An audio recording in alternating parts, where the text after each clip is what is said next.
Baby, let me tell y'all something. Ghostface said, Sydney, who? Y'all better put some respect on my name. Hey everyone, it's Sharronda from Payorwait, and today I'm going to be reviewing Scream 6, which is now playing in theaters. This film is directed by Matt Bettinelli Open and Tyler Gillette, as this film stars Courtney Cox, Melissa Barrera, Jenna Ortega, as this film centers around the next installment in the Scream franchise, where the survivors of the Ghostface killings leave Woodsboro and start a fresh new chapter in New York City. So for those of you who are new to my channel, welcome, hello, so glad you came, I hope you stay. I'll tell you what I liked about the film, what I didn't like about the film, and should you pay or wait to see Scream 6 in theaters this weekend. So, going into what did I actually enjoy about this film, y'all, I'm going to keep it a buck with y'all. Ghostface carried this movie. Like, when I say that Ghostface back hurts from carrying this entire film, the kills were just on another level. We're in our prequel now. We know that things have to be bigger and better than the first film from the Scream film that we saw last year, which was fantastic. It was absolutely amazing. It was a fresh new start into the Scream franchise. But I have to say, I'm not gonna lie, this was the best Ghostface that I have seen. As far as the kills, they are gruesome. They are brutal. When I say that Ghostface didn't care, when I say anybody can get this smoke up in the Scream movie, I think that people are going to be very excited to see how some of these kills play out. And there was a scene that I had to just sit there and be like, I know I'm not supposed to be rooting for Ghostface, but it was a scene so dope. I just had a smile on my face. Like, if I could just interrupt the entire audience and do a standing ovation for one of the kill shots and something that the Ghostface does afterwards, I was like, what a time to be alive, to see a kill like this with Ghostface. I was like, I'm totally here for this. And I think that people will be really excited to see that it's even more brutal. I know in the last Scream, we were like, damn, like, was Ghostface like this in the previous Scream films? Ghostface was like, hold my beer, honey, because you ain't seen nothing yet. I think that, honestly, if it wasn't for the kills that happened in this movie, I would not have loved this movie as much as I did. Now, also, too, performances are always top-notch. Jenna Ortega continues to show why she is one of the stars to watch. She has a bright future ahead of her. There is a scene that happens, and Jenna Ortega literally does not utter a word. It is literally the expressions on her face that you feel the fear that she is in. Like, I truly felt pulled into that scene. I was like, damn, I know I'm sitting up here, but I feel like my life in danger right now. And I just think that she's absolutely fantastic. Melissa does a very good job. Jasmine Savoy Brown and Mason Gooding, our core four is back, y'all. I think they have a really great rapport and they have a great dynamic with one another. But I think also, too, I know a lot of people were worried about this film because we've heard kind of the behind-the-scenes drama of not having Sidney Prescott, played by Neve Campbell, in this film. But I will have to say that they did handle why Sidney is or is not there in this film. I think they actually handled that very well. And I'll actually be very frank with you all and say that after watching this installment of Scream, I really don't think that they need Sidney Prescott anymore. That doesn't mean that I'm not open to Sidney coming back. I'm not open to y'all giving Neve her coins. But I think they did a very great job of recognizing who Sidney Prescott is and what she means to the Scream franchise. But I think they do a very great job of showcasing that the talent that we have now is enough to continue this new legacy of Scream films. Now, also, too, what I will say is I actually like that they get out of Woodsboro. You know, it kind of follows the same lines if you watch Scream 2, where we saw Sidney go to college, and we see our core four, they're in a new town, they're in New York City, and this allows for them to kind of expand the Scream universe, but it kind of gets our characters to even more scary situations because now we're in the Big Apple. There's more people around, so there's more people that you have to be cognizant of who Ghostface actually is. And I thought it was really great to actually get them out of this small town and actually kind of up the ante a little bit more for our characters as they're trying to figure out who is coming after them. Now, even though I have a lot of things that I really did enjoy, there's some fun Easter eggs that you're going to have as well, as you saw from the Scream Shrine that we saw from some of the clips that we've seen in the trailer. There's some great Easter eggs that are in this film. I think that if you watch the previous Scream films, you're going to be very excited when you get to see some of these Easter eggs as they're placed throughout the film. But even though I have a lot of things that I did enjoy about this movie, I do have a couple of issues. And I think that it really comes down to the writing of the film.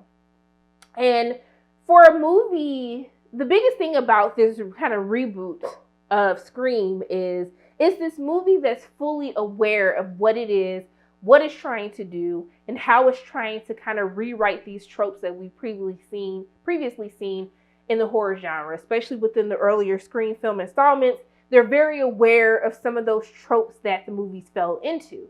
And while this movie thinks that it's being smarter than its audience, it's given us this elevated horror that they talked about in the previous film, it still found itself falling into some of the same just useless tropes that I was just like, do you guys really think you're as smart as you think you are? Because I'm seeing a lot of issues right before my eyes.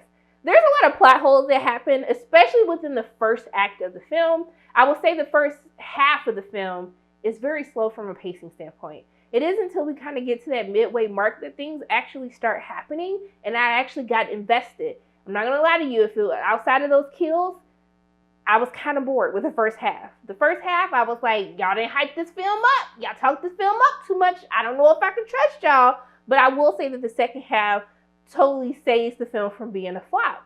But also, too, is especially as we get into part half of the core four, which is our black characters of the film, as it's showcasing that, you know, these two characters, and y'all shouldn't be watching this if you haven't watched the previous film, but as we see that two of our characters survive, which kind of circumvents the tropes of how the black characters always die, we don't get that much character development from these two characters. And it sucks because Mason and Jasmine are so fantastic and I love their characters that I was kind of just like, are we not going to develop them at all? They do a really great job of giving character development to Melissa and Jenna's characters as we're seeing how the trauma of what has happened to them in the first film, these family secrets revealed, how that has affected them, how that's affected their life, and we see how these two sisters deal with their trauma in two very different ways. However, when we get to Mason and Jasmine's character, I don't think that they delve deep enough. We don't know anything outside of the surface level things that we learned in the previous Scream installment. And so while we're trying to be, I hate to use this word, we're woke about how we treat these characters, how we treated POC characters in previous films, especially black characters, while you're trying to be woke about it, you still fall into the same tropes that we've seen in previous horror films within this genre. Also, too, what I will say, with the plot holes, I say as we get into the second half, I was like, okay, well, I can let this go because this has now happened, but I wasn't seeing the vision in the first half of the film. And what I will say is I felt the writing could be a lot tighter, especially with how the bar was set so high with the previous Scream film. I felt like some of the writing was a little bit lazy in this one.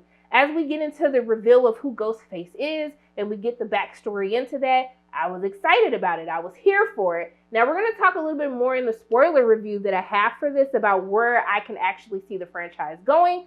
But the last issue that I do have with this film, the stakes are not high enough. In order for a horror film to be successful, the stakes have to be high. You have to truly believe that everyone is in danger and everybody can go at any certain point in time.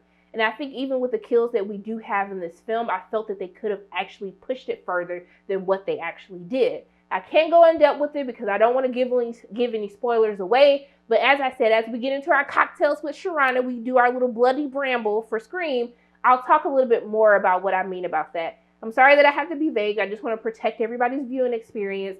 But we'll talk about that more in the spoiler review. But overall for me, as I said, because Ghostface was so badass, it had so many great scenes, so many great kills, aggressive kills, and even some of our main characters, they get to do a lot of heavy lifting as well. I would say overall, it made the film overall good for me. Now, what I will be honest about, I still feel as though its predecessor, Scream, or Scream 5, whatever y'all want to call it, child, I still think that it's the better movie. I just think that Ghostface is the star of this movie. I'm not going to lie to y'all. Ghostface carried this film on his or her or their backs, okay? Because we're not going to get no spoilers away, all right?